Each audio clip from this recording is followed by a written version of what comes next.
Hello there, I've got something to show you. It's a 1981 Datsun Sunny Estate pictured on the day it was collected, brand new from the showroom. Look, it's still got its protective plastic cover on the driver's seat. By the way, that baby was me. Now, this car stayed in the family for 19 years and had all kinds of adventures, including being crushed by a tree. I'm going to show you those pictures and lots more, so stay tuned. You bad tree.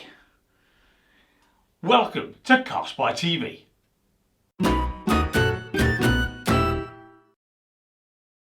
Right, let's have a closer look at this 1981 Datsun Sunny Estate. It had a 1.2 litre petrol engine that produced 52 brake horsepower, 4-speed manual transmission, rear-wheel drive and leaf spring suspension. This is the original sales brochure and it covers the Datsun Sunny Saloon, Coupe, Fastback Estate and the ordinary estate that we're featuring in this video. So let's have a look at the estate pages, which are at the back. There you go. Now, this really demonstrates how cars have evolved since the early 1980s. The brochure says, like the other new Sunny models, the estate car incorporates some of the most up-to-date Datsun features. These include 3-speed wipers, a clock, a light for when the handbrake is on, reversing lights and hazard flashing warning lights in case the car breaks down. It's interesting that back then these features were fancy enough to put in the sales brochure. Anyway, the Datsun Sunny Estate worked hard from day one. It did a lot of miles and look at all this stuff on the roof. In fact, the roof rack was often heavily laden. Furthermore, there were 3 children in the back and a big Doberman dog in the boot. Sit. Good dog. The early years were trouble-free, apart from a couple of issues caused by other people. For example, somebody got a nail and scratched mods into the bonnet in big letters. The mods, as you may remember, were a group of youngsters who rode scooters and sometimes had a punch-up at the beach with a group called the Rockers. The Rockers preferred motorcycles. I prefer cars that aren't vandalised. Another time, the Datsun Sunny was queuing at a junction. The driver immediately ahead then decided to reverse to make it easier for a lorry to manoeuvre nearby. However, he forgot to check his rearview mirror, so he drove straight into the front of the Datsun. It therefore had a broken registration plate, a ruined bumper and an irritated driver, but that was nothing compared to what happened a few years later. The car was parked under a big old oak tree.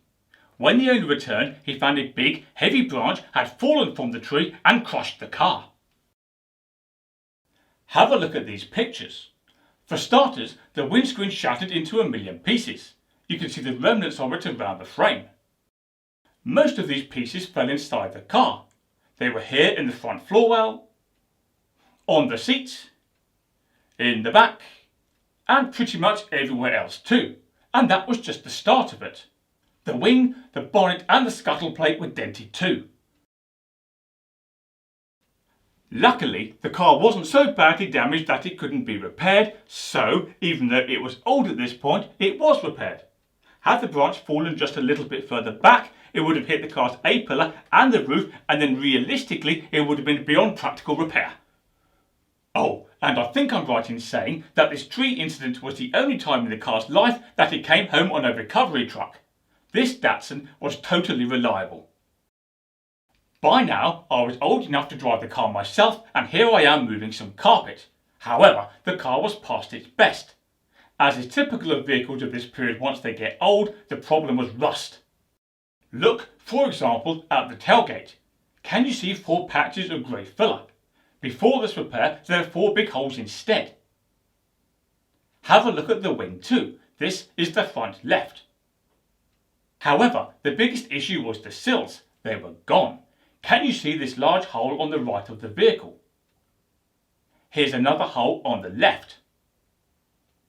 The car therefore failed its MOT and was taken off the road. It had lasted 19 years and done 74,000 miles. This is a picture of its final drive. Now, nobody had the heart to scrap the car, so it sat in the garage for the next year. The owner then contacted a Datsun fanatic who had dozens of other cars. He then bought this bright yellow estate and suggested he might restore it. This is the car being collected. As you can see, it was towed away by an old Mercedes that itself had quite a bit of rust. Now, there's been no subsequent contact with the Datsun fanatic and there's no evidence that the car's been restored. For example, I've looked online and there's nothing to suggest it passed another MOT. So, maybe it's still out there sitting in a field. Maybe it was stripped for parts. Maybe it just got scrapped. I don't think we'll ever know. Finally, let's have a look at this piece of paper. It's the invoice for when the car was brand new and it's dated March 20th, 1981. It confirms that the basic price of the car was £2,698.85. There was a lot more to pay though. Have a look at some of these extras. Number plates, £19. Rubber mats, £11.15. Exhaust trim, £1.37. 2 rear fog lamps, £14. This will make you laugh. Look, it was undersealed to stop it going rusty, and that cost £59.13. There were some other bits and pieces as well. Plus, of course, VAT was added to the whole lot and there was road tax to pay. So the grand total was, where's it gone? £3,728. However, the owner did save a bit of money by trading in another car. He got £260 for, what was it? A Hillman Avenger. And that's it. That's the story of a Datsun Sunny Estate. Before you go, don't forget to subscribe to my channel for more content, ask any questions in the comments section, and do me a favour and click like on this video. Right, that's all for now. Go away, tree. You've done enough damage.